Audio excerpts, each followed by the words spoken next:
గురుర్బ్రహ్మ గురుర్విష్ణు గురుర్దేవో మహేశ్వర గురు సాక్షాత్ పరం బ్రహ్మ తస్మై శ్రీ గురవే నమః.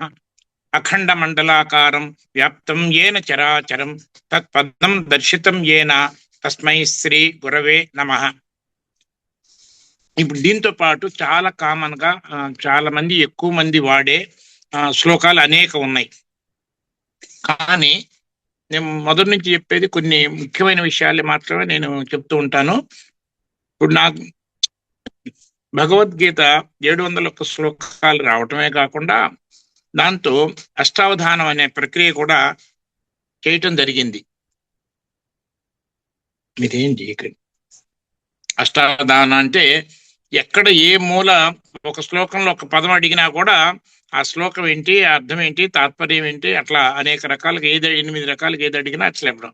కానీ ఈ జ్ఞానాన్ని నలుగురికి అందించేటప్పుడు మాత్రం ఒక్క శ్లోకంతో పని లేకుండా ఎవరైతే వింటున్నారో ఆడియన్స్ ఉన్నారో వాళ్ళ యొక్క అనుభవంతో వాళ్ళ యొక్క వివేకంతో వాళ్ళుగా తెలుసుకునేటట్టు నేను ప్రశ్నలు ద్వారా వాళ్ళలో అంతర్గతంగా దాగున్న జ్ఞానాన్ని మేల్కొల్పడం అనేది నేను చేసే ప్రక్రియ అన్నమాట అండి. సో ఇప్పుడు ఒకటేంటంటే మధ్యలో సరదా కావాలంటే వాళ్ళందరినీ భగవద్గీత చూడమన్నాను. ఏదో ఒక అధ్యాయంలో ఏదో ఒక సందేహం కానీ ఏదైనా అడగాలని తెలుసుకోవాలని జిజ్ఞాసతో ఉన్నా కూడా ఎవరైనా ఏదైనా అడుగుతున్నప్పుడు దానికి మనం సమాధానం కూడా నలుగురికి అందరికీ అందించడానికి అవకాశం ఉంటుంది. ఒకటైతే తర్వాత మధ్యలో ఒక్కొక్కళ్ళు ఒక్కొక్క పదం వాళ్ళకి నచ్చిన పదం, ముఖ్యమైన పదాలు ఏదన్నా ఉంటే భగవద్గీతలో ఏ మూల అంటే శ్లోకం బిగినింగ్ కాదు, శ్లోకం మొదట్లో కాకుండా మధ్యలో ఎక్కడైనా సరే వాళ్ళకి నచ్చిన పదాన్ని వాళ్ళు అడిగితే ఆ శ్లోకం ఎక్కడ ఉందని చెప్పటం అది కూడా చెప్తే అది ఒక మనకి అందరికీ ఒక ఇష్టం, ఇంట్రెస్ట్ పెరగటం అనే దానికి అవకాశం కలుగుతుంది. అంతకన్నా ఎక్కువ ప్రయోజనం ఉండదు దానివల్ల. కాకపోతే దీనికి అంటే ఇప్పుడు ఎందుకు చెప్తున్నా అంటే ప్రతి ఒక్కళ్ళు కూడా ఏదో ఒకటి అడగటానికి సిద్ధంగా ఉండండి. ముఖ్యంగా సందేహాలు అడగటానికి. పదాలు అడిగితే నేను చెప్పడం అనేది ఆటోమేటిక్ చెప్పేస్తానే అది పెద్ద సమస్యే కాదు. కానీ ప్రతి ఒక్కళ్ళు కూడా ఏదో ఒకటి అడగటానికి పుస్తకాలు తీసుకొని దగ్గర పెట్టుకోమని చెప్పండి అందరిని కూడా. వీలైనంత వరకు నేను ఏదైనా అడుగుతుంటే ప్రతి ఒక్కళ్ళు కూడా సమాధానం చెప్పేటట్టు ఉండాలి, కానీ నేను మాట్లాడటం అనేది జరగదన్నమాట అండి. ఇక్కడ ఏంటంటే ప్రతి ఒక్కళ్ళకు వాళ్ళ తెలివితో ఇందాక చెప్పినట్టు వాళ్ళ వివేకంతో వాళ్ళ అనుభవంతో వాళ్ళుగా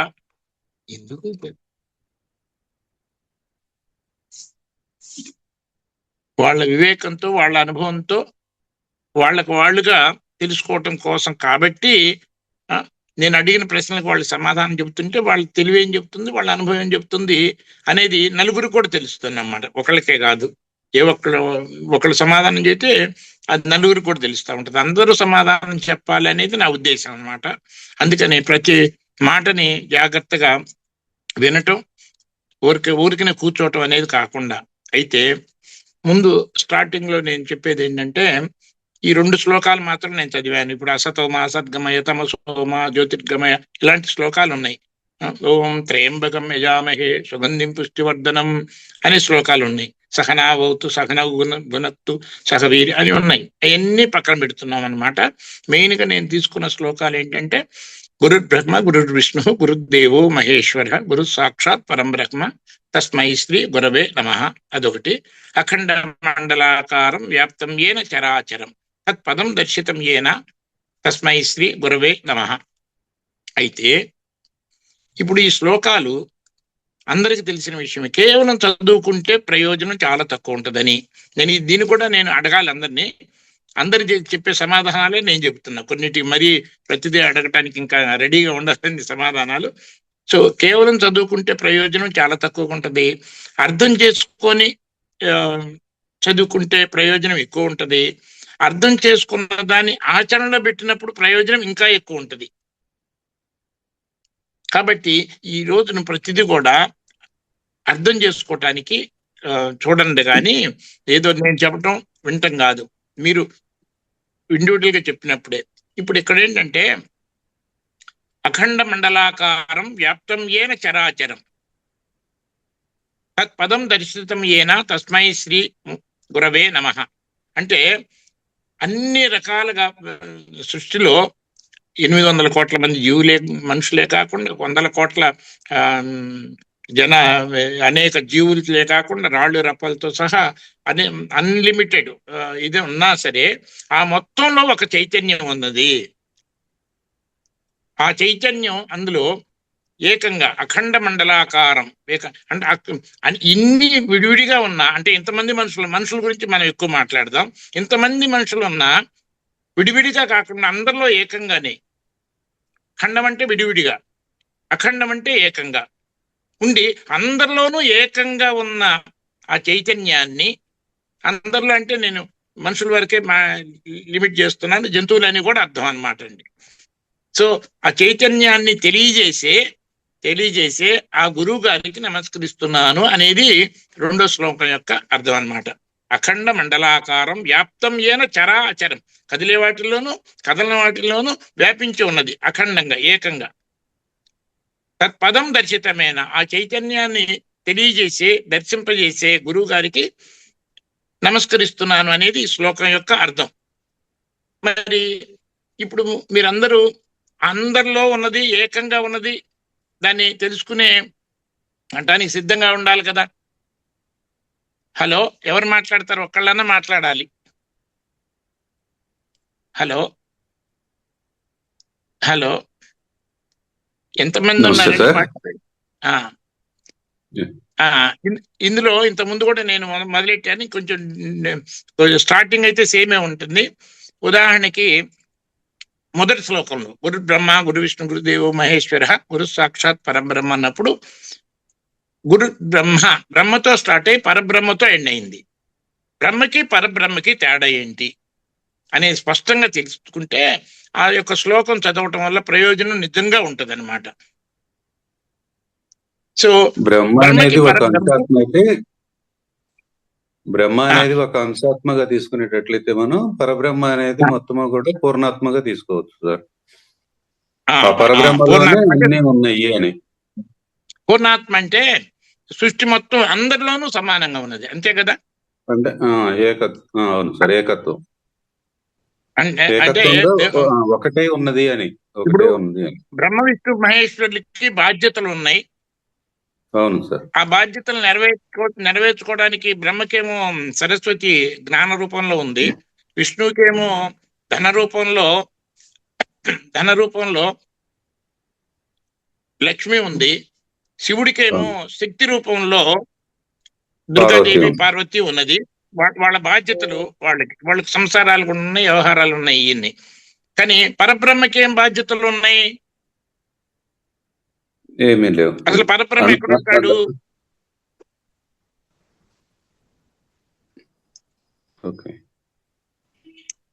ఒక రకంగా చెప్పాలంటే మనం కొత్తది ఏదన్నా ఆలోచించాలంటే తెలివి కావాలి, అంటే అది బ్రహ్మ. అంటే కొత్తది మనం ఆలోచించేటప్పుడు మన మనసే బ్రహ్మగా పనిచేస్తుంది, మన బుద్ధే బ్రహ్మగా పనిచేస్తుంది. ఉన్నదాన్ని జాగ్రత్తగా చూసుకున్నప్పుడు డబ్బులు కూడా మెయింటెనెన్స్ డబ్బులు కావాలి కాబట్టి మన బుద్ధే విష్ణువుగా పనిచేస్తుంది. పనికిరాని అలవాట్లు ఏదైనా ఉన్నాయనుకోండి మనలో, అది తొలగించుకోవడానికి దృఢమైన నిశ్చయము శక్తి కావాలి కాబట్టి అప్పుడు మన బుద్ధి శివుడిలాగా, శివుడు సపోర్టెడ్ బై శివుడిలాగా పనిచేస్తుంది. ఇది క్రియ. బ్రహ్మలోకంలో ఉంటాడు, విష్ణువు వైకుంఠంలో ఉంటాడు అంటారు కానీ కరెక్ట్ కాదు అది. మరి శివుడేమో కైలాసంలో ఉంటాడు. మరి పరబ్రహ్మ ఎక్కడ ఉంటాడు? పరబ్రహ్మ యొక్క బాధ్యతలు ఏమి? అంటే శూన్య స్థితిలో ఉంటాడు అని నా ఉద్దేశం సార్. పరబ్రహ్మ పరబ్రహ్మకి మనకి సంబంధం ఏంటి? అందరూ ఆలోచించాలి. మీరు చెబుతున్నది చాలా సంతోషంగా ఉంది నాకు. మీరు కనపడుతున్నారు ప్లస్ మీ మాట కూడా చాలా స్పష్టంగా వినపడుతుంది. నాతో పాటు ఐ థింక్ టెక్మా పార్టిసిపెంట్స్ కూడా వింటా ఉంటారు కాబట్టి మీరు మాట్లాడేది అందరికి ప్రయోజనం ఉంటుంది. దీంతో పాటు నలుగురు కూడా ఇదే సమాధానం చెప్పడానికి సిద్ధంగా ఉంటే ఇంకా బాగుంటుంది. సిద్ధంగా ఉంటుంది, చెప్పగలగవచ్చు, చెప్పలేకపోవచ్చు, కానీ సిద్ధంగా ఆలోచన అయితే చేయాలి. ప్రతి ఒక్కళ్ళు ఆలోచిస్తే మనకి ఇంట్రెస్ట్ పెరుగుద్ది, ఆరాటం పెరుగుద్ది, జిజ్ఞాస పెరుగుద్ది, మనలోని వివేకం మేలుకుంటుంది. అయితే ఇప్పుడు ఎంతమంది ఉన్నారండి పార్టిసిపెంట్స్? సుమారు ఉన్న లైన్ లో 29 కలిపి ఎంతమంది ఎంతమంది అని పర్లేదు కానీ ఓకే. అయితే నేను ఒక ప్రశ్న అడుగుతాను ముందు. మనందరిలో కామన్ గా సమానంగా ఉన్నది ఏమిటి? అందరూ ఆలోచించండి. అందరు ఆలోచించండి. చైతన్యము సార్. ఆత్మ లేదా చైతన్యము. ఆత్మ అనే పదం, చైతన్యము, చైతన్యం అనే పదం మనకి స్పష్టంగా తెలుస్తున్నది. అంటే ఈ ఆత్మ అనే పదాన్ని అయితే ఇప్పుడు 24 గంటలు ఆత్మ పరమాత్మ గురించి, ఇక్కడ ఆత్మ అనగానే నేను ఆత్మనా పరమాత్మన అనే కొంచెం సందేహం వస్తుంది. ఆత్మనే పరమాత్మ అనేది సందేహం వస్తుంది. సరే, 24 గంటలు ఆత్మ పరమాత్మ గురించి మాట్లాడే వాళ్ళు కూడా వాళ్ళ ఇంటికి వెళ్ళినప్పుడు, వాళ్ళ ఇంట్లో తలుపేసి ఉంటే తలుపు కొట్టినప్పుడు లోపల వాళ్ళు ఎవరు అని అడిగినప్పుడు ఆత్మని అనే మాట ఈ ప్రపంచంలో ఎవరు వాడుతున్నట్టు నాకు తెలియదు. అంటే మనకు డే టు డే ఎక్స్పీరియన్స్ లో నేను ఆత్మ అనేది తెలియదు. ఆ పదం మరి ఎవరు చెప్పారు, మనం వాడుతున్నాం. కరెక్టేనండి? ఆఖరికి పొట్టలో నొప్పి వస్తే అంటే స్టమక్ లో పెయిన్ వస్తే అది అనేక రకాలుగా ఉండొచ్చు. గుచ్చినట్టు ఉండొచ్చు, రకరకాలుగా ఉండొచ్చు. దాన్ని మనం చెప్పగలుగుతాం, గుచ్చినట్టుంది, పొడుస్తున్నట్టుంది. అవునా? ఎక్స్పీరియన్స్ అవుతున్నాం కాబట్టి డైరెక్ట్గా మనం చెప్పగలుగుతున్నాం. అలానే మన ఎక్స్పీరియన్స్ అయ్యి ఉండాలి, మనకి తెలియాలి. తెలిస్తే మనం దానికి ఒక పదం వాడతాం. ఇదేమో ఆత్మ అనేది తెచ్చుకున్న పదం, మన అనుభవంలో ఉన్న పదం కాదు. సో నేను అడుగుతున్నది ఏంటంటే, మనందరికీ తెలియబడుతున్నది అందరిలో సమానంగా ఉన్నది. ఈ ప్రశ్న బాగా వినండి అందరు కూడా. అందరికీ తెలియబడుతున్నప్పుడు మన సాధారణ భాషలో మనం ఏదో ఒకటి పదం వాడతాం. అందరికీ తెలియబడుతుంది, అందరిలో సమానంగా ఉన్నది. ఏంటది? నా పరిస్థితి ఇప్పుడు ఆత్మల జోలికి కూడా తలుచుకోలేదు. శ్వాస అందరిలో ఉన్నది, అందరికీ తెలియబడుతున్నది, అందరిలో సమానంగా ఉన్నది.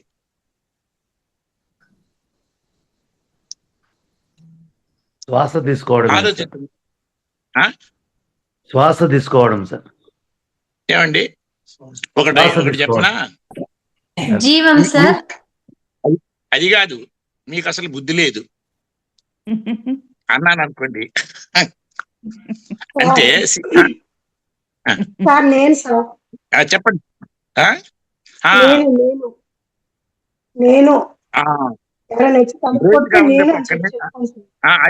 అది ఆన్సరు, ఫైనల్ ఆన్సరు. అది కూడా మళ్ళీ చెబుదాము.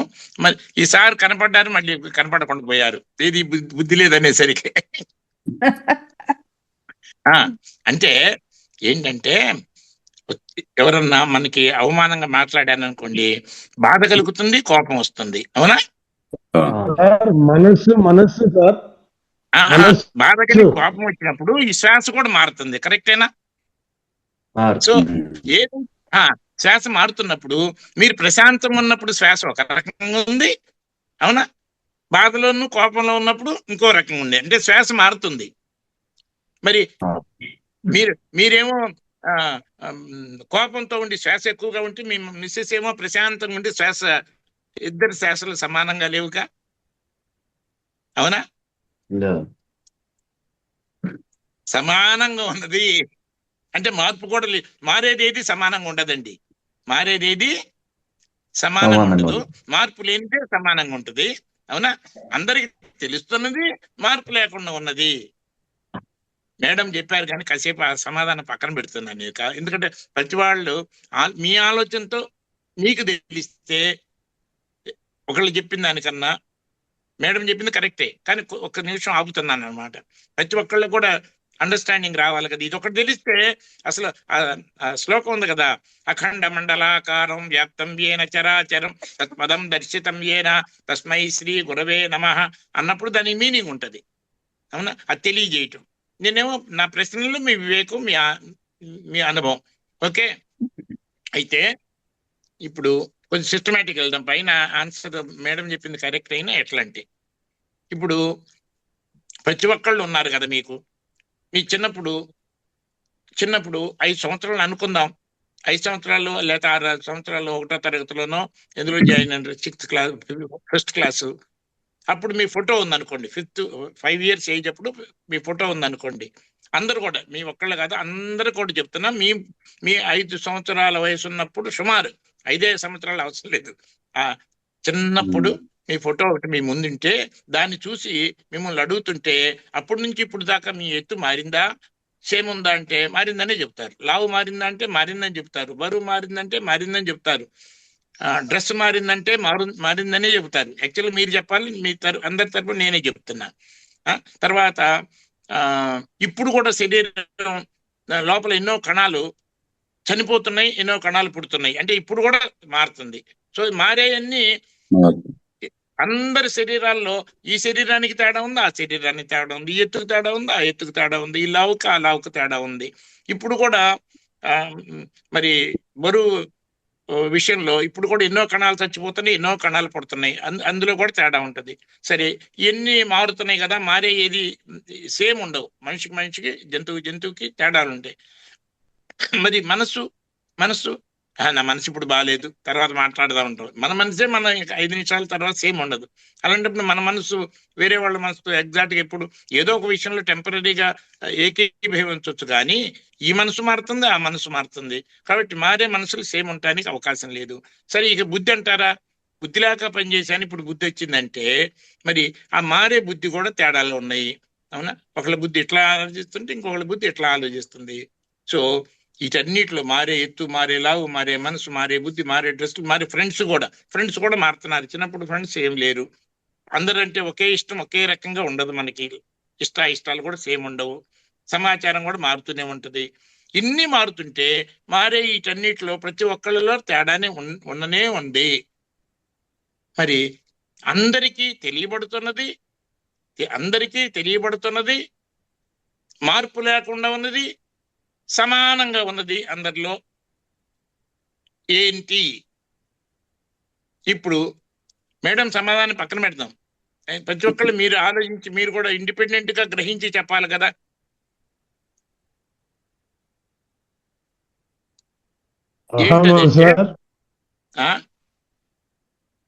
శ్వాస అయితే కాదు, శ్వాస మారుతుంది. ఇందాక సార్ చెప్పినప్పుడు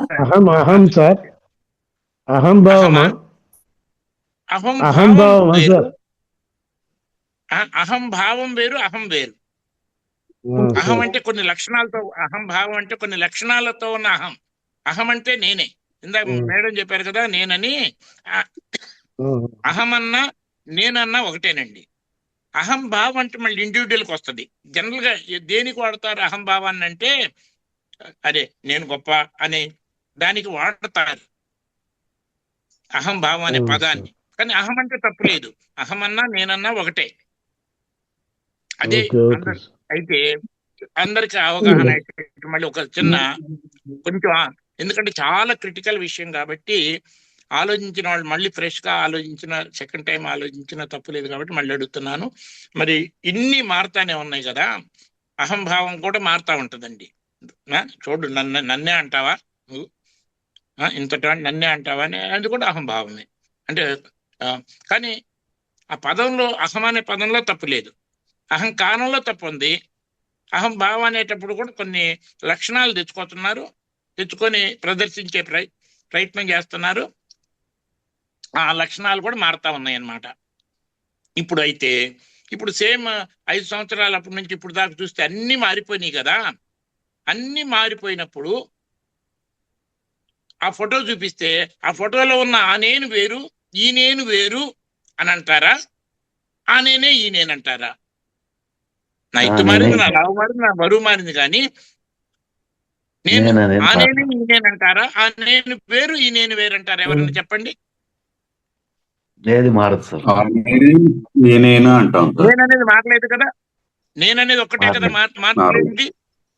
నేననేది మారలేదు. ఈ మార్పు లేని నేను చిన్నప్పటి నుంచి మార్పు లేదు కాబట్టి ఈ మార్పు లేని నేను అందరిలో సేమ్ ఉంటుందా, ఎక్కువ తక్కువ ఉంటుందా? అందరిలో సేమ్. నేను నేను నేను అనే భావంలో చిన్నప్పటి నుంచి ఏమి తేడా లేదు. అవును అవును సార్.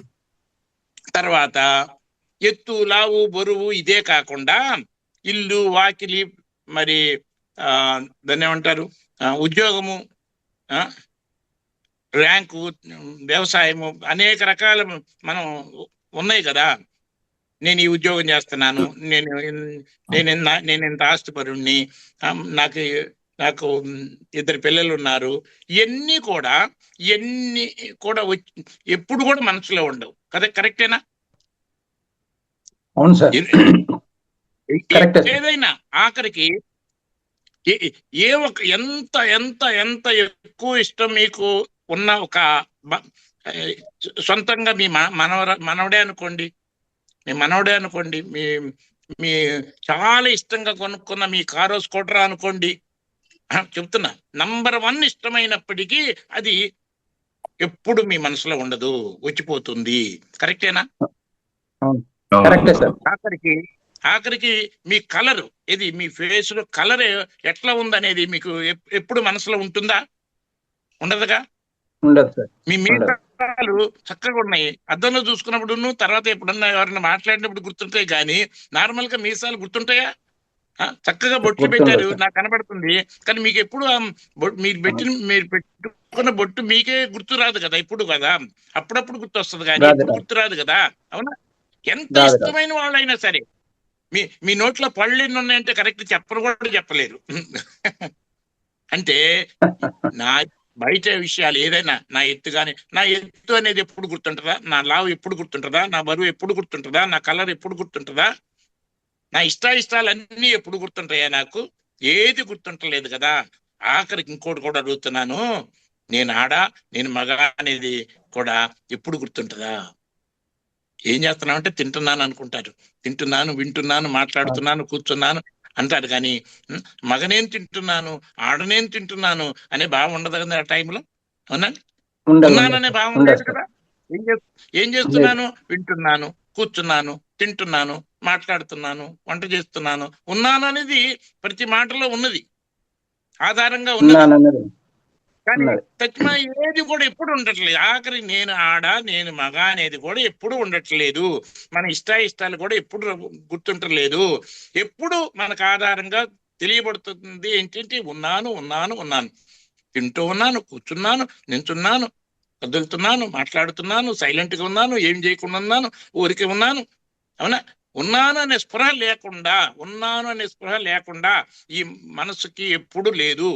సో ఉన్నాను అనేది ఉన్నది, చిన్నప్పటి నుంచి మార్పు లేకుండా ఉన్నది, కాబట్టి సత్యమై ఉన్నది, కాబట్టి అందరిలో సమానంగా ఉన్నది, ఎప్పుడు తెలియబడుతున్నది. కళ్ళతో దాన్ని చూడలేము. కళ్ళు కానీ ఆ నేను అనే ఆధారం లేకపోతే కళ్ళు చూడలేదు. అసలు మనసు లేకపోతేనే కళ్ళు చూడలేవు. సో ఒకవేళ మనసున్నా కూడా బుద్ధి ఈ క్లాస్ వింటం ఏంటి, వేరే పని ఉంది కదా నీకు అని బుద్ధి మనసు చెబితే లేచి మనసు వెళ్ళిపోతుంది అక్కడ. అంటే మనసున్నా కూడా ఆ మనసు ఏం చూడాలి, ఏం గ్రహించాలి అనేది బుద్ధి చెప్పాలి. సరే, బుద్ధి లేక పనిచేశాను, ఇప్పుడు బుద్ధి వచ్చిందని ఈ మారే బుద్ధికి కూడా నేననే ఆధారం లేకపోతే ఆ బుద్ధి కూడా దానికి అసలు ఉనికి, ఎగ్జిస్టెన్సే లేదు కదా. సో నా మనసు మారుతుంది, నా బుద్ధి మారుతుంది, నేననేది ఎప్పుడు మారలేదు కదా. నేననేది ఈ మార్పు లేనిది, సత్యమై అందరిలో సమానంగా కళ్ళు లేకపోయినా తెలుస్తుంది ఉన్నాననేది, చెవులు లేకపోయినా తెలుస్తుంది ఉన్నాననేది, వాసన చూసే కెపాసిటీ లేకపోయినా తెలుస్తుంది ఉన్నాననేది, చర్మం స్పర్శ లేకపోయినా తెలుస్తుంది ఉన్నాననేది. అంటే పంచేంద్రియాలకు తెలియకుండా కళ్ళకు కనపడదు, చెవులు కనపడదు, వాసనకు తెలియబడదు, కానీ వీటన్నిటికి ఆధారంగా పంచేంద్రియాలకు తెలియకుండా అంటే అవ్యక్తంగా పంచేంద్రియాలకు ఆధారంగా 24 గంటలు అందరికీ అన్నింటా ఉంది. మరి నాది అనే దానికి పరిమితి ఉంది. మీ ముక్కు ఉంది, దాని సైజు, అది లొకేషన్ ఎక్కడుందో తెలుసు, సైజు ఎంత ఉందో తెలుసు, ఆకారం ఎట్టుందో తెలుసు, చెవులు ఎట్టున్నాయి ఎక్కడుందో తెలుసు, దాని ఆకారం తెలుసు, సైజు తెలుసు, కళ్ళు అట్లానే ప్రతి అవయం కూడా, తర్వాత బయట వస్తువులైనా సరే. కానీ నేను అనేది ఎక్కడుంది, దాని పరిమితి ఎంత అని చెప్పాలంటే ఏ ఒక్కళ్ళు సరిగా చెప్పలేరు. మరి నేను అనేది ఎక్కడుంది? ఇప్పుడు సడన్ గా మాట్లాడుతూనే సడన్ గా వేరే విషయం గుర్తొచ్చింది అనుకోండి మీకు, ఎక్కడో ఇది హిమాలయస్ లో మానస సరోవరం చూసి వచ్చాం మొన్నయి అనగానే అవును మేము కూడా అక్కడికి వెళ్ళాం, చాలా అక్కడ నీళ్లు బాగున్నాయి అని ఆ మానస సరోవరం ఏదో గుర్తొచ్చింది అనుకోండి వెళ్ళి. అప్పుడు మీ మనసు ఎక్కడుంది? మానస సరోవరంలో అంతకుముందు మీరు చూసిన సీను మీ కళ్ళ ముందు ఉంటే అప్పుడు మీలో ఉన్న నేను ఎక్కడ ఉంటది? మానస సరోవరంలో ఉంటది. ఆ దృశ్యం మీ మీ మనసులో ఉన్నప్పుడు మీ కంటికి ఎదురుగా ఏదుందో అప్పుడు మీది కనపడదు. కళ్ళు ఉన్నా సరే, చక్కగా పనిచేస్తున్నా సరే. మరి ఎక్కడో ఎప్పుడో జరుగుతున్న క్రికెట్ గుర్తొచ్చింది అనుకోండి, క్రికెట్ గుర్తొస్తే ఆ క్రికెట్ బాల్ అట్లా వెళ్తున్నప్పుడు ఆ సీన్ గుర్తొస్తే అప్పుడు మీ మనసు ఎక్కడ ఉంటుంది? ఆ పర్టికులర్ సీన్ దగ్గర దీని దగ్గర ఉంటుంది. అప్పుడు మీలో ఉన్న నేను ఎక్కడ ఉంటుంది?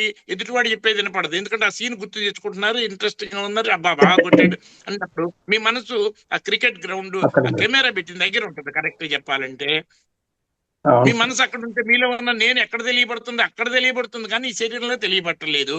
మనసు వేరే చోట ఉన్నప్పుడు కళ్ళు చూసి కూడా చూడలేవు, చెవులు విని కూడా వినలేవు. కానీ మనసు ఎక్కడికి వెళ్తే అక్కడ నేననేది ఉంది కాబట్టి నేననేది ఎక్కడున్నట్టు? ఒక బస్సు రోడ్డు మీద ఆగి ఉందండి. రోడ్డు మీద ఆగి ఉంటే లైట్ లేలా, అందరు ఎక్కారు. అయ్యో రోడ్డు కనపట్లేదే, రోడ్డు లేదు కదా, ఎట్టెళ్తదే అని కొంతమంది ఆలోచిస్తున్నారు అనుకోండి. ఎంత పిచ్చిగా ఉంటది? రోడ్డు ఉంది, రోడ్డు మీద వస్తుంది, ఎక్కుతున్నారు. ఇందులో ఒక అతను ఆలోచిస్తున్నాడు, అయ్యో రోడ్డు కనపట్లేదే, రోడ్డు లేదే, ఎట్టెళ్తాం, రోడ్డు లేదు కదా అనగానే ఇంతలో డ్రైవరు లైట్ వేసాడు. లైట్ వేస్తే ఒక 100 గజాల దూరం రోడ్డు కనపడుతుంది. అయితే ఇప్పుడు ఆ రోడ్డు 100 గజాలే ఉన్నట్ట, లేకపోతే మనం ఇక్కడ ఎక్కితే కాశ్మీర్ దాకా రోడ్డు ఉంది కదా అన్లిమిటెడ్ గా, అవునా? కానీ మనకు కనపడనంత మాత్రం రోడ్డు లేనట్టు కాదు కదా, అవునా? అంటే మనసు ఎక్కడ ఉన్నా ఏది చూస్తుంటే అదే తెలియబడుతున్నది, కానీ ఆ రోడ్డు పరిమితి లేదు, రోడ్డుకి అన్లిమిటెడ్ గా ఉంది. అలానే ఎక్కడ మనసు పెడితే అక్కడ రోడ్డు తెలుస్తుంది, మనసు లేని చోట మనసు ఎక్కడికి వెళ్తుంది? ఇంద్రియాలు చూసిన చోటకి ఈ చోటుకి వెళ్తుంది, కానీ రోడ్డు మాత్రం పరిమితి లేదు. అలానే మనసు ఎక్కడికి వెళ్తే నేననేది అక్కడ ఉంటుంది. మనసు ఎక్కడికన్నా వెళ్ళగలదు, కానీ నేననే లేని చోటకి వెళ్ళలేదు. బస్సు ఎక్కడికన్నా వెళ్ళగలదు, రోడ్డు లేని చోటకి వెళ్ళలేదు. అంటే అర్థం ఏంటి? నేను అనే ఆధారము పరిమితి లేకుండా అంతటా ఉంది. అందుకనే ఇది రోడ్డు కదలదు, కానీ ఎంత కారైనా, ఎంత ఇదైనా, ఎంత బస్సు అయినా, ఎంత వేగంగా వెళ్ళినా రోడ్డు కన్నా దాటి ముందుకెళ్ళలేదు కదా. కరెక్టేనండి? ఇది అర్థమవుతుందా? అర్థమవుతుంది. ఇది ఒక ఉపనిషత్తులో చెప్పారు. ఉపనిషత్తులు మనకు ముఖ్యం కాదు, మీ వివేకానికి మీ అనుభవానికి తెలియటమే ఇంపార్టెంట్. ఇప్పుడు ఉపనిషత్తు తీసుకుంటే ఏంటంటే మనకు సపోర్టింగ్ గా ఉంటది అంతే. ఇది అనేజత్ ఏకం, అది కదలదు, ఒకటిగానే ఉంటుంది. అంటే రోడ్డు కదలదు, ఇక్కడి నుంచి అక్కడ దాకా ఒకటిగానే ఉంటుంది, అవునా? అనేజత్ అంటే కదలదు, ఏకం ఒకటే, 2 రోడ్లు కాదు. కాశ్మీర్ టు కన్యాకుమారి ఒకటే రోడ్డు, అనేజత్ ఏకం. ఏది నేను అనేది కదలదు, దాని పరిమితి లేదు. ఏది నేను అనేదాన్ని రోడ్డు పోల్చుకొని అది నేను అనేది కదలదు, అది ఏకమే, ఒకటే. నన్ను అడిగితే అందరిలోనూ ఉన్నది ఒకటే కదలదు. కానీ మనసో జవీయ, మనసు కన్నా వేగమైనది. మనసు ఎంత వేగం వెళ్ళినా మనసు ఆల్రెడీ నేను అనేది అక్కడ ఉంది కదా. అంటే రోడ్డుతో ఎగ్జాంపుల్ పోల్చుకుంటే ఏకంగా ఉన్న ఈ రోడ్డు కదలదు, కానీ ఏ కారు, ఏ బస్సు, ఏది కూడా ఈ రోడ్డు కన్నా ముందుకు వెళ్ళలేవు, ఎందుకంటే రోడ్డు అంతటా ఉంది కాబట్టి. అలానే నేను అనేది అందరిలో ఉంది, సమానంగా ఉంది, మార్పు లేకుండా ఉంది, పలానా లొకేషన్ లేకుండా పరిమితి లేకుండా ఉంది. కాబట్టి అందరిలో ఉన్న నేను మార్పు లేని సత్యమే కాకుండా పరిమితి లేని అనంతము. నేననేది సత్యము, నేననేది అనంతము. కానీ బాహ్య దృష్టి ఉన్న మనం కేవలం పంచేంద్రియాలకి హైలీ లిమిటెడ్ పంచేంద్రియాలండి మనవి. కళ్ళు ఒక గద్దతో పోల్చుకుంటే మన కళ్ళు ఏం చూడగలవు? ఒక్కొక్కతో పోల్చుకుంటే మన ముక్కు ఏం వాసన చూడగలదు? దీని నుంచి వచ్చిన సమాచారం మీద, పరిమితమైన సమాచారం మీదే ఆధారపడిన ఈ మనసుకి ఏం తెలుసుద్ది? అండ్ రకరకాల విషయాల్లో ఆకర్షణలో పడి అది ఉంటే ఆనందము లేకపోతే లేదు అని బలమైన, అంటే కొన్ని ఆకర్షణలు అలవాట్లు ఎంత ఎక్కువగా చేసుకుంటామో తెలుసు కదండి. కొంతమంది హ్యాబిట్ అంటారు, ఎడిక్టెడ్ అంటారు, అవునా? ఇక దుర్వాసనాలు సవ్యసనాలు అనేది చెప్పే పని లేదు. అంటే దానికి ఇరుక్కుపోయిన మనసు ఏం చేస్తుంది? బుద్ధి చెప్పినా కూడా వినదండి. వివేకం చెప్పినా కూడా ఇది ఈ బాహ్య విషయాల్లో ఆనందాన్ని వెతుకుతున్న, బాహ్య విషయాల్లో ఆనందాన్ని వెతికి అందులోనే ఆనందం ఉందని భ్రమలో ఉన్న మనసు ఎంత ఇదిగా ఉంటదంటే ఆ దుర్వ్యసనానికి వివేకం అంటే బుద్ధి చెబుతున్నా నీకేం తెలియదులే, ఒక్కసారే కదా ఇది, అవన్నీ ఊరికి చెప్పడానికి కబుర్లు ఉన్నాయి కానీ అవన్నీ పక్కన పెడితే ఆనందం అక్కడ ఉంది అని బుద్ధిని కూడా వశపరుచుకుంటది మనసు. కానీ నిజంగా చెప్పాలంటే బుద్ధి మనసును కంట్రోల్ చేయాలి. ఇందాక ఒక ఎగ్జాంపుల్ అనుకున్నాం, ఇది ఇక్కడ కూర్చోవాలా వెళ్ళాలా అని రెండు ఆలోచనలు వస్తే నిర్ణయించేది బుద్ధి మనని సరైన మార్గం వైపు నడిపించాల్సింది బుద్ధి. కానీ విషయాల్లో బాగా ఇరుక్కుపోయి ఎడిక్ట్ అయిపోయిన మనసు బలమైన, అంటే లాగేస్తూ ఉంటది అనమాట మనసు. అలవాటు ఇది డ్రింక్స్ కానీ ఇంకోటి కానీ ఉండి మనసు చెప్పిన ఒక్కసారి కదా నోరు మూసుకో, ఇది ఎంత మానేసి ఏమవుద్ది అని అన్నట్టు మనసే బుద్ధిని కంట్రోల్ చేస్తుంది. అంటే మన బుద్ధి హెన్పెక్డ్ హస్బెండ్ అంటారు కదండి, అవునా? అది స్త్రీలను తక్కువ చేయటం కాదు, కానీ బుద్ధిని కంట్రోల్ చేయాల్సిన మనసే బుద్ధిని కంట్రోల్ చేయటం వల్ల మన జీవితంలో అందరూ కూడా అధపాతాళానికి వెళ్తున్నాము. నేననే సత్యాన్ని గుర్తించిన బుద్ధి, నేను సత్యము, నేను అనంతం అన్నప్పుడు ఏ భయాలు లేవు. మరణ భయం లేదు, తక్కువనే ఇన్ఫీరియారిటీ, అసంతృప్తి అనేది ఉండదు. చిన్నప్పటి నుంచి ఆనేనే ఈయనన్నప్పుడు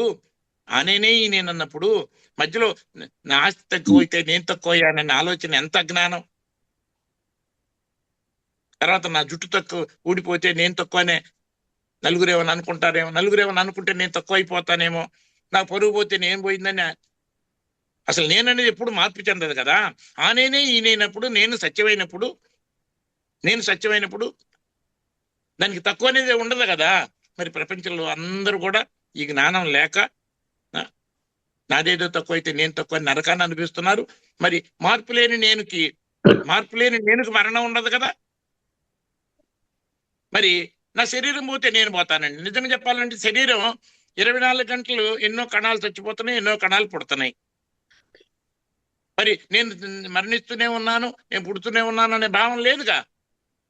అవసరమైతే 2 ఎంటుకలు కింద పెడితే బాధపడి 4 ఎంటుకలు పోతాయని భయపడే, అంత చిన్నదాన్ని కూడా బాధపడి భయపడేవాడు యాక్సిడెంట్ అయ్యి నీ 2 కాళ్ళు తీసేస్తే కానీ నువ్వు బతకమంటే, నా కాళ్ళు తీసేసైనా నన్ను బతికించంటాడు తప్ప నా కాళ్ళు ముఖ్యమని అనరు. కన్ను డ్యామేజ్ అయితే తీసేయకపోతే నువ్వు బతకమంటే కన్ను తీసేసైనా నన్ను బతికించ అంటాడు. కానీ అంటే నా కాళ్ళైనా నా కోసమే, నా చెయ్యి అయినా నా కోసమే, నా కన్ను అయినా నా కోసమే, నా ఇల్లైనా ఏదైనా నా కోసమే. మరి అలాంటప్పుడు ఆ నేను మరి చిన్నదానికి అది లేకపోతే నలుగురేమని అనుకుంటే తక్కువైపోతానేమో. ఏ నేను అయితే పొరపాటును కూడా మార్పు చెందదో, తక్కువ కాదో, తక్కువ అవుతానేమండి. తక్కువ అయ్యానని బాధ ఇన్ఫీరియారిటీ, దాన్ని ఆత్మన్యూనత అంటారు కదా. అదే తక్కువ అవుతానేమోనండి భయం. తక్కువ అయ్యాననేదేమో బాధ, తక్కువ అవుతానేమో అనేది భయం. సో ఈ నేను అనేది ఇది అఖండ మండలాకారం వ్యాప్తం ఏన చరాచరం తత్పదం దర్శితం ఏన తస్మై శ్రీ గురవే నమః. అందరిలో సమానంగా మార్పు లేకుండా ఏకంగా ఇది ఎట్లయితే చిన్న బల్బులోను పెద్ద బల్బులోను తిరిగే ఫ్యాన్లోను వెలిగే లైట్లోను అన్నింటిలోనూ కరెంటు కనపడకుండా వ్యక్తం కాకుండా సమానంగా పరిమితి లేకుండా ఎట్లయితే ఉన్నదో ఆ రకంగా నేను నేను నేను అనేది అందరిలో సమానంగా మార్పు లేకుండా ఆధారమైతే ఈ నేను అనేది దీన్ని పరమాత్మ అనొచ్చు, పరబ్రహ్మ అనొచ్చు, భగవంతుడు అనొచ్చు, భగవాన్ అనొచ్చు, 3 పేర్లు. మరి దాన్ని అర్థం చేసుకోకుండా ప్రవర్తించే ఈ మనసు, ఈ శరీరాన్ని నడిపించేది ఏంటండి? మన మనసే. మనసు అంటే ఏంటి? మనసులో విడిగా చెప్తే మనసు అంటాం. మనసే శరీరం, శరీరాన్ని నడిపించేది. అది ఇష్టం, అది చూసేది మనసే. ఏది కంటి ద్వారా చూసేది మనసే, అది ఇష్టపడేది మనసే, కావాలనుకునేది మనసే, అది లేదని బాధపడేది మనసే. ఎన్ని జరుగుతుంటే అవునా? అవును సార్, అవును సార్. ఇది మరి ఈ మనసు నేను అనే దాన్ని గుర్తించకుండా ఇది ఉంటేనే బతుకుతాం అని అంటున్నారంటే అవునా?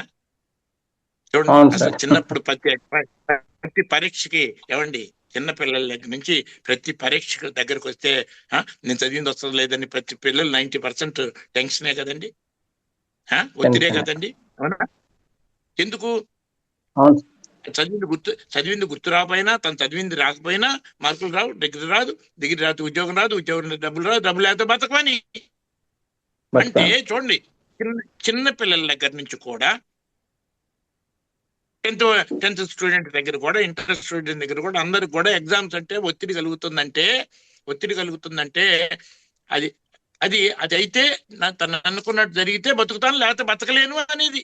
అంటే బతకటం గురించి ఆలోచించి భయాన్ని అనుభవిస్తున్నారు. ఏమవుతుందో అని భయాన్ని అనుభవిస్తున్నారు. మరి ఈ భయపడటం వల్ల ప్రశాంతత పోయి ఏకాగ్రత పోయి జ్ఞాపక శక్తి ఎలాంటిది? మన మెమరీ ఎక్స్పర్ట్స్ చెప్పేది ఏంటి? అన్లిమిటెడ్ మెమరీ పవర్ మన అందరిలో ఉంది. ఈ ప్రపంచంలో ఉన్న పుస్తకాలన్నీ సమాచారం నీ బ్రెయిన్ లో పెట్టుకున్నా 20% కూడా నీ మెమరీ స్పేస్ నిండదు, ఇంకా 80% ఖాళీగా ఉంటుంది. అన్లిమిటెడ్ అని మెమరీ ఎక్స్పర్ట్స్ అందరూ చెబుతున్నారు. అనంతమైన శక్తి నీలో ఉంది. All power is with me అని మన పెద్దవాళ్ళు అందరితో పాటు మానవుడే మాధవుడని నరుడని వివేకానందుడు కూడా చెప్పాడు. ఇంత చిన్న విషయాలు మరి ఇవన్నీ ఏంటి? మరి ఎందుకు? మరి నేను తక్కువ అనే భావన కలిగినప్పుడు ప్రశాంతత ఉండదు, ఏకాగ్రత ఉండదు, జ్ఞాపకం ఉండదు, అన్నీ పోతాయి కదా. ఏమవుతానో అని భయం ఉన్నప్పుడు కూడా ఎన్ని పోతాయి కదా. అంటే బతకడం గురించి చేసే ప్రతి ఆలోచన కూడా మనలో సర్వశక్తుల్ని నాశనం చేయటమే కాకుండా ప్రతి క్షణము ఒత్తిడి, భయం, ఆందోళన పేరుతో మరణం పేరుతో భయం పేరుతో మరణాన్ని అనుభవించేటట్టు ప్రతి ఒక్కళ్ళు సగం చనిపోయి జీవిస్తున్నారు. సగంగా ఆ భయాన్ని జయించడం అంటే ఎలా సార్? మరి ఆ భయాన్ని జయించడం ఎలా? ఇప్పుడు నేను సత్యమని గుర్తిస్తే ఇప్పుడు శరీరం అయితే ప్రతి నిమిషం కణాలు చనిపోతాయి కదండి, అవునా? ప్రతి నిమిషం ఎన్నో కణాలు చచ్చిపోతున్నాయి కదా, కొత్త కణాలు పుడుతున్నాయి కదా, అవునా? మరి రాత్రిపూట నిద్రపోయినప్పుడు మీ శరీరం ఎక్కడుందో మీకు తెలుసా? మీ మనసు ఎక్కడుందో మీకు తెలుసా? మీకు బుద్ధి ఎక్కడుందో తెలుసా?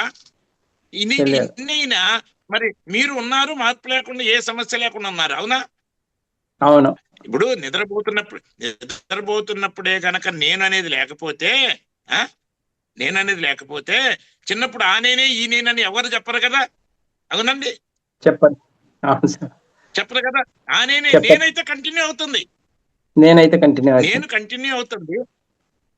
మరి ఏ బాధ్యత లేకుండా కంటిన్యూ అవుతుంది, ఆధారంగా ఉంది, కంటిన్యూ అవుతుంది నేను అనేది, అవునా?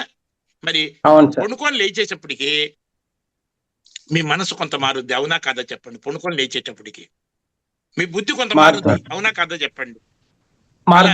మీ శరీరం పొనుకొని లేచేసరికి ఎన్నో కణాలు చచ్చిపోతే ఎన్నో కణాలు మారిపోయింది శరీరం కూడా, అవునా? సో శరీరంలో మార్పు జరిగింది, పొనుకొని లేచేసరికి మనసులో మార్పు జరిగింది, బుద్ధిలో మార్పు జరిగింది. కానీ నేనులో మార్పు జరిగిందా? కదా. సో అర్థమైందండి. అంటే అర్థమైంది సార్. మన నిద్రలో మీరు ఎట్లున్నారు? నిద్రలో ఎట్లున్నారు? శరీరంతో పని లేకుండా, మనసుతో పని లేకుండా, బుద్ధిలో పని లేకుండా, ఏ బాధ లేకుండా, ఏ బాధ లేకుండా, ఏ భయం లేకుండా, ఏ వెలితి లేకుండా. వెలితి అంటే నేను తక్కువ లేనప్పుడు ఎదుటివాడి మీద అసూయ కలదు. కామ, క్రోధ, లోభ, మోహ, మద మాత్సర్యాలు అంటారే, ఎన్ని ఉంటాయా? అవును ఉన్నాయా సార్. నిద్రలో?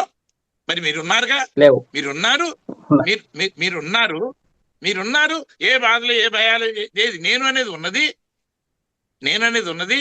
ఏ బాధలు, భయాలు, వెళితే ఆందోళన లేకుండా ఉన్నది. అవునా? అవును సార్. ఇప్పుడు అవును సార్. నేను ముఖ్యమా? నా కాలు ఇందాక చెప్పానే, ఇది 2 ఎంటుకలు ఊడితే కూడా బాధపడి 4 ఎంటుకలు పోతాయని భయపడే చిన్నదానికి 4 మార్కులు తక్కువ వస్తే బాధపడి 4 మార్కులు నెక్స్ట్ ఎగ్జామ్ లో ఏమవుతుందని భయపడి ప్రతిదానికి నరకాన్ని అనుభవిస్తున్న ప్రతి ఒక్కళ్ళు 2 కాళ్ళు డ్యామేజ్ అయితే ఆ కాళ్ళు తీస్తే తప్ప నువ్వు బతకమంటే నా కాళ్ళు ముఖ్యం అంటాడా, నేను ముఖ్యం అంటాడా? నేను ముఖ్యం అంటాడు. కాలు పోతే మన నేను నేను ముఖ్యం అంటాడు. బతకాలి. నేను అవును. నీ చెయ్యి మిషన్ లో పడితే దాన్ని కట్ చేయకపోతే నువ్వు చచ్చిపోతావంటే నా చెయ్యి ముఖ్యం అండు. అలా నీ కన్ను తీసేయకపోతే నువ్వు చచ్చిపోతావంటే కన్ను ముఖ్యం అండు. అంటే నా చెయ్యి అయినా నా కోసమే, నా కాలైనా నా కోసమే, నా డ్రెస్ అయినా నా కోసమే, నా ఆస్తి అయినా నా కోసమే. అవునా? మరి ఏ అవును సార్. నేను కోసం ఎన్నినో ఆ నేను ఇప్పుడన్నా మార్పు చెందుతుందా? అది ఉన్నది, నిద్రలో కూడా ఉన్నది. ఏ బాధ, భయం, వెలితి, ఈ ఇబ్బందులు ఏమి లేకుండా ఉన్నది. అవునా? అవును సార్. అంటే నేను అనేది ఉంది. ఈ శరీరం చనిపోయిన తర్వాత, ఈ శరీరం చనిపోయిన తర్వాత నేను లేనది ఎంత అసత్యం అంటే, నిద్రపోయేటప్పుడు నేను లేను అనేది ఎంత అసత్యమో, ఈ శరీరం పోయిన తర్వాత నేను లేదనేది అంత అసత్యం. ఏమంటే అసలు నేను పరిమితి ఉందా? లేదు సార్. నేను పరిమితి ఉందా? లేదు లేదు. పరిమితి లేని నేను. మీరు ఇంకోటి కూడా చెప్తాను, మీకు చక్కగా మీసాలు ఉన్నాయి. మీ మీసాలు ముఖ్యమా, మీరు ముఖ్యమా? నేను ముఖ్యం. నేను అంతే ముఖ్యం. కదా. అవును. మరి నా మీసాలే ముఖ్యమని చెప్పే మీ మనసు బుద్ధి ఉన్న మనసా, బుద్ధి లేని మనసా? బుద్ధి లేని మనసు. అంతే కదండి. సో మనసే అన్ని క్రియేట్ చేస్తుంది, మనసే అన్ని క్రియేట్ చేస్తుంది. చూడండి, బల్బు మాడిపోయింది అనుకోండి. బల్బు మాడిపోతే దానికి ఆధారంగా ఉన్న కరెంటు చచ్చిపోద్దా? చావదు, బలుపు చేస్తుంది. అలానే శరీరం పోతే శరీరంకి ఆధారంగా ఉన్న నేను, పరిమితి లేని నేను, శరీరంకి ఆధారంగా ఉన్న అందరిలోనూ సమానంగా ఉన్న కరెంటు లాగా, అందరిలోనూ సమానంగా ఉండి మార్పు లేకుండా, ఇది కరెంటుకి తిరిగే లక్షణం లేదు ఫ్యాన్ లాగా, వెలిగే లక్షణం లేదు లైట్ లాగా. అవునా? బొమ్మలు చూపించే లక్షణం లేదు టీవీ లాగా, కానీ వాటన్నిటికి మాత్రం ఆధారం. అవునా? దానికి మాత్రం నాశనం లేదు. మరి నేను కదా ముఖ్యం. నేను ముఖ్యమో అది మార్పు చెందదు కదా, నాశనం కాదు కదా, దాని పరిమితి లేదు కదా. దీన్నే పరమాత్మ అంటారు. అందరిలో సమానంగా ఉన్నది కదా, అందరిలో సమానంగా ఉన్నది కదా. కేవలం ఈ శరీరాన్ని నడిపేది ఏంటి అంటే, శరీరంలో మనం ఏర్పడుకున్న ఇష్టాయిష్టాలు, బయట విషయాల మీద ఇష్టాయిష్టాలతో శరీరాన్ని ఈ మనసు నడుపుతుంది. సో శరీరాన్ని నడిపే మనసులో కూడా మనసు, బుద్ధి, చిత్తం, అహంకారం అంటారండి. చిత్తం అంటే సబ్ కాన్షియస్ మైండ్. మనకు తెలియకుండానే, మనకు తెలిసిన అనేక రకాల ఇష్టాయిష్టాలు ఏదైతే ఎక్కడైతే దాగి ఉన్నాయో, మనకు తెలియకుండా దాగి ఉన్నాయో దాన్ని చిత్తం అంటారు. తెలుస్తున్నది మనసునేమో మనసు అంటారు. మరి నిర్ణయించే మనసునేమో బుద్ధి అంటారండి. ఈ శరీరమే నేను అనుకునే ఒక భావంతో ఇవన్నీ పనిచేస్తున్నాయి కదా. ఇది తప్పుడు నేను నేర్పరచుకొని, ఈ శరీరం నేను కాదు, ఈ శరీరం నేనని ఒక తప్పుడు భావాన్ని నేర్పరచుకొని ఇవన్నీ పనిచేస్తున్నాయే, ఆ తప్పుడు నేను ఏదైతే పుట్టుకుందో ఆ తప్పుడు నేననే అహంకారం అంటారండి. తప్పుడు నేనే. అసలు నేను అహానికి ఏ పరిమితి లేదు. అహం పరమాత్మ కూడా చేసే సర్వభూతాశయ స్థిత. ఈ నేననేది అందరికి ఆధారంగా ఉన్నది. అహం ఆదిత్య మధ్యం చ భూతానాం అంత్యేవచ. ప్రతి చిన్నప్పుడు కానీ, మధ్య కానీ, చివరిలో కానీ, అందరిలో కానీ సమానంగా, పరిమితి లేకుండా. బహిరంతస్య భూతానాం అచరం చరమేవచ. సకల కదిలే వాటిలో, కదల వాటిలో లోపల బయట కూడా నేను అనేది సృష్టి మొత్తం అణువున వ్యాపించి ఉంది, నేను అనేది పరిమితి లేకుండా. ఇది భగవద్గీత చెప్పి ఈ 2 శ్లోకాలు వాడేది అనవసరంగా. ఇక శ్లోకాలు కావాలంటే ఏ మాట ఎక్కడ ఏ శ్లోకంలో చెప్పింది మన అన్నిటి శ్లోకాలు. కానీ అటన్నిటికన్నా భగవద్గీత దాని శ్లోకాల కన్నా మీ వివేకము, మీ అనుభవం, మీ ఆలోచన, మీ ఎంక్వైరీ చాలా ఇంపార్టెంట్. ఒకసారి గుర్తించిన తర్వాత దాన్ని నిలబెట్టుకోవాలనే శ్రద్ధ అనేది చాలా ఇంపార్టెంట్. ఎందుకంటే ఇన్ని రోజులు చాలా మందికి నేను సత్యము, నాకు పరిమితి లేదనే సంగతి తెలియదనే సంగతి కూడా తెలియదు చాలా మందికి. మన మీరందరూ కూడా ఈ జూమ్ లోను అంతకుముందు రకరకాల మీటింగ్ లో కొంత తెలుసుకుంటున్నారు. మరి ఎవరు ఎంతగా నిలబెట్టుకున్నారో ఆ శ్రద్ధను బట్టి ఉంటది. ఆ శ్రద్ధ కూడా ఎట్లా వస్తుందంటే బయట విషయాల్లో ఎంత బాధలు కలుగుతుంటే అప్పుడే మనిషి అంతర్ముఖం అవుతాడు. 10 మంది అవమానం చేసినప్పుడు నా పరువు పోతే నేను పోయిందని ఆత్మహత్య చేసుకునే లెవెల్ వచ్చినప్పుడు నేననేది మారదరా అనే జ్ఞానం నిలబెట్టుకోవాల్సిన అవసరం ఆ బయట ఇబ్బంది కలిగిన వాళ్ళకే ఎక్కువ ఉంటుంది. కాబట్టి బయట ఎంత ఇబ్బందులు కలుగుతుంటే అంత మనిషి ఇబ్బందిని, బాధని, భయాన్ని తట్టుకోలేడు. కాబట్టి ఆనందం కోసం వెతుకుతాడు. కాబట్టి ఆనందం ఎక్కడుంది, ధైర్యం ఎక్కడుందంటే నేను సత్యం అనేది గుర్తించడమే నిజమైన ఆనందము, నిజమైన ధైర్యము, నిజమైన ప్రశాంతత. ఈ ప్రపంచంలో ఏ శక్తి కూడా ఈ శరీరాన్ని కాపాడలేదు.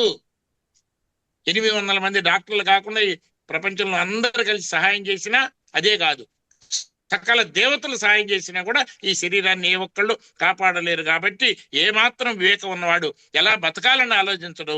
ఈ శరీరం ఉన్నది, దీంతో ఈ మనసు ఒకటి ఉన్నది. ఈ మనసు ఈ శరీరాన్ని ఈ లోపలే వాడుకోవాలి.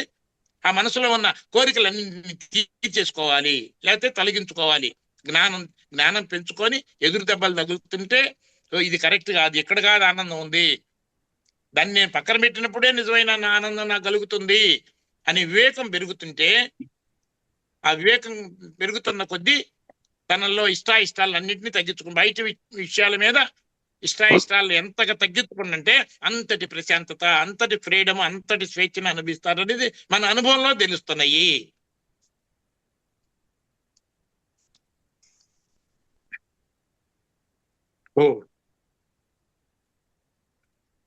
ఇంకేదన్నా ఎవరన్నా డౌట్లు ఉంటే అడగండి. ఇది ఒక్క శ్లోకం కూడా అవసరం లేకుండా నేను చివరిలో 2 శ్లోకాలు వాడాను తొందరపడి. కానీ ప్రతిదానికి ఈ శ్లోకాలు ముఖ్యం కాదు కదండి. శ్లోకాలు చదివినంత మాత్రం కొంతమంది పారాయణం చేస్తారు, 700 శ్లోకాలు పారాయణం చేస్తారు. కానీ అక్కడ భగవద్గీత ఎవరి సందేశం అంటే కృష్ణుడి సందేశం అంటారు. కానీ ఏ భగవద్గీతలో కూడా 100 రకాల భగవద్గీతలు ఉన్నాయి, కామెంటరీస్. కానీ ఒరిజినల్ శ్లోకాలు సేమ్. అక్కడ ఎందులో కూడా శ్రీకృష్ణుడు పలికెను, కృష్ణ భగవాను పలికెను, కృష్ణ పరమాత్మ పలికెను అనే మాట ఎక్కడా లేదు. కేవలం శ్రీ భగవాను వాచ అని మాత్రమే ఉన్నది. ఎక్కడ కూడా పారాయణ రెగ్యులర్ చేసేవాళ్ళు 90% సంగతి తెలియదు. మరి అంతటా ఉన్నాను, భగవాన్ వాచానే ఉంటది. మనలో ఉన్న నేనే భగవాన్ అండి. మీరు వెనక్కి తిరిగి కొంచెం ఆలోచిస్తే మీ లోపల నుంచే సమాధానాలు దొరుకుతాయండి. ఇప్పుడు నేను అనేది అందరిలో ఉంది, భగవంతుడు కదా, సత్యం కదా, దాన్ని గుర్తించండి. వెనక్కి ఇప్పుడు లలిత సహస్రనామాలు నాకు తెలియదు, కానీ ఒక చిన్న చరణం మాత్రం గుర్తుందండి. ఆ లలితాదేవి అంటే శక్తి స్వరూపిణి అంటారు కదా. ఒక ఉదాహరణ మాత్రమే చెప్తున్నా. ముఖ సుదుర్లభ అంటే బయట వెతికితే పొరపాటును కూడా దొరకదు. అంతర్ముఖ సమారాధ్య, వెనక్కి తిరిగి లోపల చూసుకుంటే శక్తి నీకు దొరుకుతుంది అని. ఇలాంటి అన్ని చోట్ల ఎక్కడనూ చూడండి, ఉపనిషత్తులు చూడండి, ఎక్కడ చూడండి, అన్నిట్లో కూడా మొత్తం 100 పుస్తకాలు చూసినా మీ వివేకం మేలుకొల్లకపోతే, మీలో ఉన్న నేను అనేది సత్యం, భగవంతుడిని గుర్తించకపోతే, సత్యమని అందాం, భగవంతుడు అంటే మళ్ళీ కన్ఫ్యూజన్ పడతారు. సత్యము పరిమితి లేని సత్యము, అందరిలో సమానంగా ఉన్న సత్యము. మరి ఆ నేనే అతి ముఖ్యం అనేది గుర్తించకపోతే, మనసునే నేను ముఖ్యం అనేది గుర్తించాలి, బుద్ధికి తెలియాలి నేను సత్యము, నాదేది సత్యం కాదని. అందుకని నార్మల్ జ్ఞానం ఉన్నవాడు కూడా ఈ శరీరం పోయే లోపల దీన్ని ఎట్లా వాడుకోవాలని ప్రయత్నం చేస్తాడు, కానీ ఎలా బతకాలని ఆలోచించడండి. నేను అనేదానికి తక్కువ అనేది లేదు. ఇంకొక మాట చెప్పాలంటే, అందరూ ఏ ఒక్క మనసు కూడా భరించలేని పరమ అసత్యం ఏంటంటే నేను తక్కువ అనేది. పరమ అసత్యం అండి, నేను తక్కువ అనేది పరమ అసత్యం. నా జుట్టు తక్కువే, నా పొట్ట ఎక్కువే, కానీ నేననేది తక్కువ అనేది ఎక్కువ. ఎందుకంటే సృష్టి మొత్తం వ్యాపించిన ఒకటే నేననేది. అలాంటప్పుడు ఏ నేను యొక్క స్పృహ మనకి 24 గంటలు ఉందో, ఏ నేను అనే మాటను కూడా వాడుతూనే ఉన్నాము, దాన్ని గుర్తించకుండా ఉన్నాము.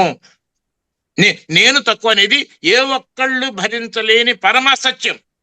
ఇంకొక మాట, నేను చస్తాను అనేది ఏ ఒక్క మనసు కూడా భరించలేని పరమ సత్యం. ఎందుకంటే నేనుకి పరిమితి లేదు, నేనుకి మార్పు నాశనం లేదు. నేను సత్యం, నేను అనంతం, అహం పరబ్రహ్మాస్మి అనాలి కానీ అహం బ్రహ్మాస్మి కూడా కాదండి. నేను పరబ్రహ్మనై ఉన్నాను, భగవంతుడినై ఉన్నాను. నాది అనేది టెంపరీ. మరి ఈ నేను అనేది అతి ముఖ్యమని ఎప్పుడైతే గుర్తిస్తామో ఆటోమేటిక్ గా దీన్ని నిలబెట్టుకోవటం అంటే కొంచెం కష్టం. ఎందుకు అవుతుందంటే అండి, we got addicted so much. ఏది బయట విషయాల్లో ఈ శరీరమే నేనని, శరీరం ఉంటే నేను ఉంటాను, లేకపోతే నేను ఉండనని, శరీరం చస్తే నేను చస్తానని విషయాలకి, మరి ఇది ఉంటే బతుకుతాను, అది ఉంటే బతుకుతాను, ఇది నా దగ్గర ఉంటే నేను బతకలేను, కాబట్టి దీన్ని తోసేయాలా. ఆఖరికి కొంతమంది తల్లిదండ్రులకి పోషిస్తే వాళ్ళకి డబ్బులు ఖర్చు అయితే మేము బతకలేమని, ఇది తల్లిదండ్రులు పోషించడానికి కొంచెం డబ్బులు ఖర్చు అయితే నేను ఎట్లా బతకాలని తల్లిదండ్రులను కూడా చూడకుండా, బాధ్యత తీసుకోకుండా తోసేసే వాళ్ళు కూడా అజ్ఞానంతో మూర్ఖాత్మకంగా కూడా ఉన్న వాళ్ళు ఉన్నారు. ప్రేమే మన స్వరూపం. ఎప్పుడైతే నేను శాశ్వతం నిండుదని అన్నామో ప్రేమే మన స్వరూపం అవుతుంది. భయం తగ్గుతుందో, బాధ తగ్గుతుందో, వద్దన్న ఎదురు వాళ్ళ గురించి ఆలోచిస్తారు. కానీ అసలు ఏమైపోతానని భయపడుతూ ఇట్టెందుకైందని బాధపడుతూ ఉన్నవాడే, బాధ భయంలో ఇరుక్కున్నవాడే రాక్షసత్వాన్ని అనుభవిస్తూ ఉంటాడు. సకల శక్తులు పోయి ఇంతసేపు బతకడం గురించి ఎంత ఎక్కువ ఆలోచిస్తే, అంత మరణాన్ని అనిపిస్తూ ఉంటాడు భయం పేరుతో. తృప్తి గురించి ఎంత ఆలోచిస్తే అంత పరిమితిని అనుభవిస్తూ ఉంటాడు. అసలు నేనికి పరిమితి లేదు, అసలు నేనికి మార్పు నాశనం లేదు. ఎవరన్నా ఇంకేదన్నా ఉంటే డౌట్లు అడగండి.